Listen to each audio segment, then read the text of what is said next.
I can't believe that in 2018 we're on the floor of Congress seeing the denial of some of my colleagues about discrimination in the auto lending business. To impugn the integrity of the automobile people is absolutely beyond reproach.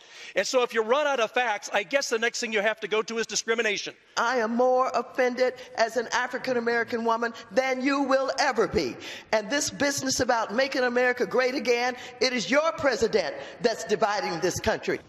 We are trying to make sure that we're making America great, and the best way to do that is to stop talking about discrimination and start talking about the nation. Don't you dare talk to me like that. No, I do not yield, not 1 second to you.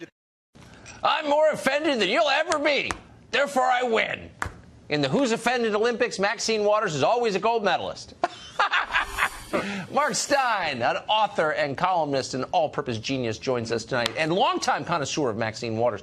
So, to me, what's fascinating is not that Maxine Waters exists, and maybe you kind of want people like Maxine Waters around because it's kind of hilarious, but that she's suddenly become elevated to the status of hero in the Democratic Party. What does that tell us? Yeah, it's interesting to me that she is not within the Democratic Party as self-evidently ridiculous as the creepy porn lawyer you were talking about, who I think actually he's going to be walking Meghan down the aisle at Windsor Castle on Saturday.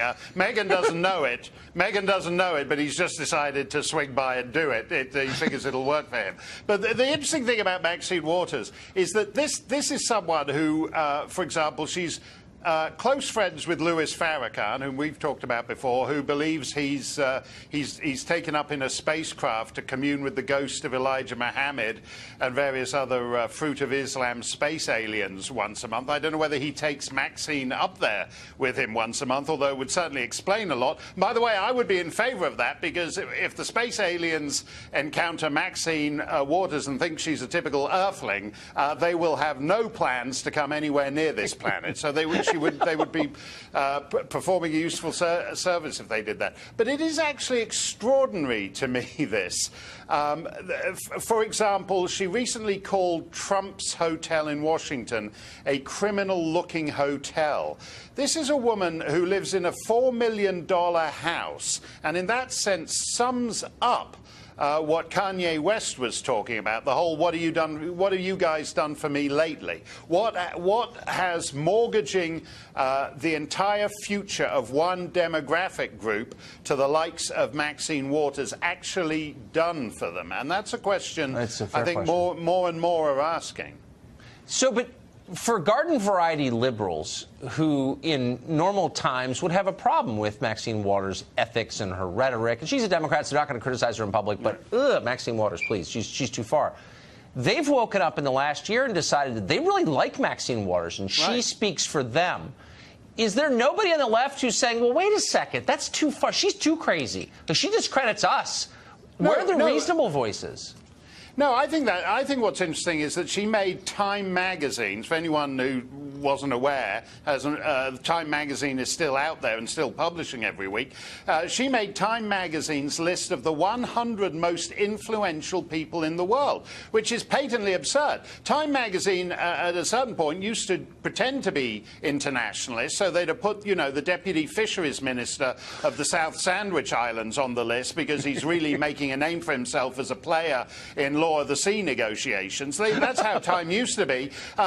Instead, they put Maxine Waters on there, who is totally uninfluential, except outside a very tiny coterie of hardcore activists who chant along with her when she says impeach 45, as she did recently at a memorial service. I mean, you know when they have these organ donor cards saying if I get killed in a fatal road accident, give all my body parts to somebody who needs them. I'm going to carry a Maxine Waters card in my wallet saying that if I get killed, I don't want her chanting impeach 45 at my memorial service. This has no appeal other than beyond a very hardcore coterie.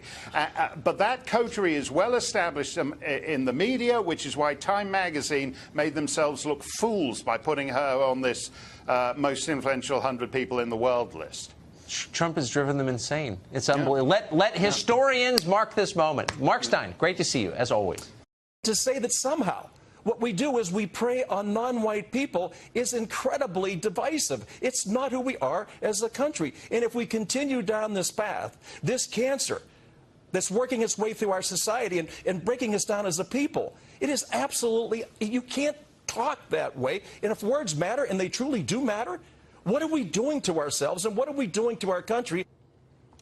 And back and forth it went. Congressman Mike Kelly and Representative Maxine Waters, and in a heated exchange on the House floor, and all over perceived racism when it came to auto lending. The niece of Dr. Martin Luther King Jr., Dr. Alida King, here to respond to all of that. Alida, you've seen these type of arguments ensue on both sides in the past, dating back to your father's time and your uncle's time, and it continues.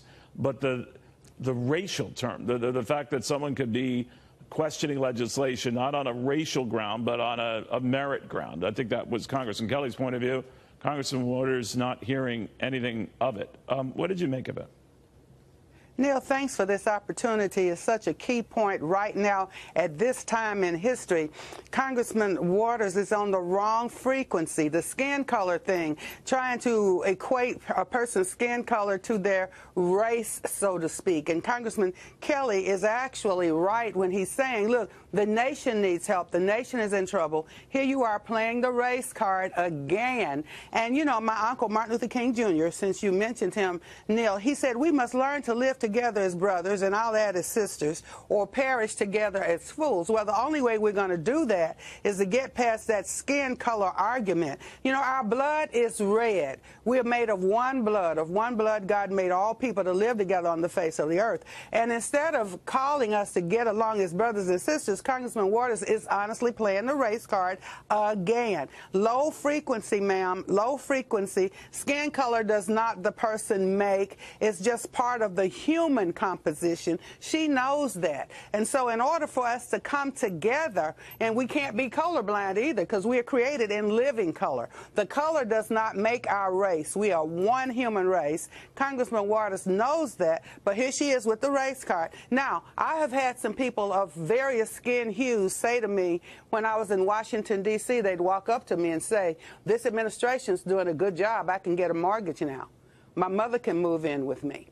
More people are really working across the board, regardless of skin color. The job market is up. The unemployment rate is down. And then Congressman Waters probably screaming and hollering about the welfare issue, too. But now Americans are getting opportunities to go back to work, to still get assistance, but to participate in the community without having to commit crimes and do that kind of thing, without dropping out of school so much. She knows this, so she's playing the race card. She does it well, you have to admit that, but she's playing the race card. Well, she is also claiming, Alida, and it's always in the eye of the beholder, that, and some of her critics have said she's playing a decades-old, game here where minorities were disproportionately targeted for higher-paying loans.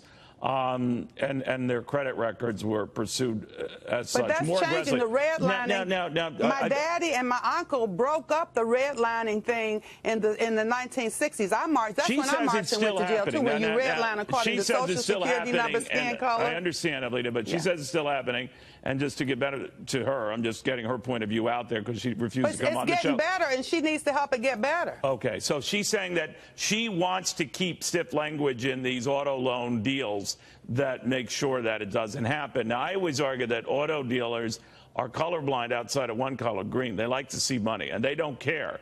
They really do. Well, they love money. Colorblind, you can see living color, and you can see green money. So she is saying we ought to, police write this into deals, and the language and the laws is such that they're never tempted to give you a different loan rate than they would give me. What do you say to that? Well, I agree with the alert. Redlining can still lurk. We don't need redlining. Zip codes, Social Security numbers, that kind of thing. Somebody comes into your shop with the wrong color skin and you're tempted to give them a higher rate. That is wrong, and it's still happening. But we can educate our borrowers, our lenders. We can educate folks. But it's the hostility, it's the ugliness, it's the vitriol that I don't agree with. Leave some of the language in the law or not, but stop dividing the country with the race card. That's my problem. Yeah. What do you think of the fact that Republicans always try to make the argument, as the president said, Black unemployment, the lowest it's ever been. Minority unemployment at or near the lowest it's ever been. Unemployment for women at or near the lowest it's ever been.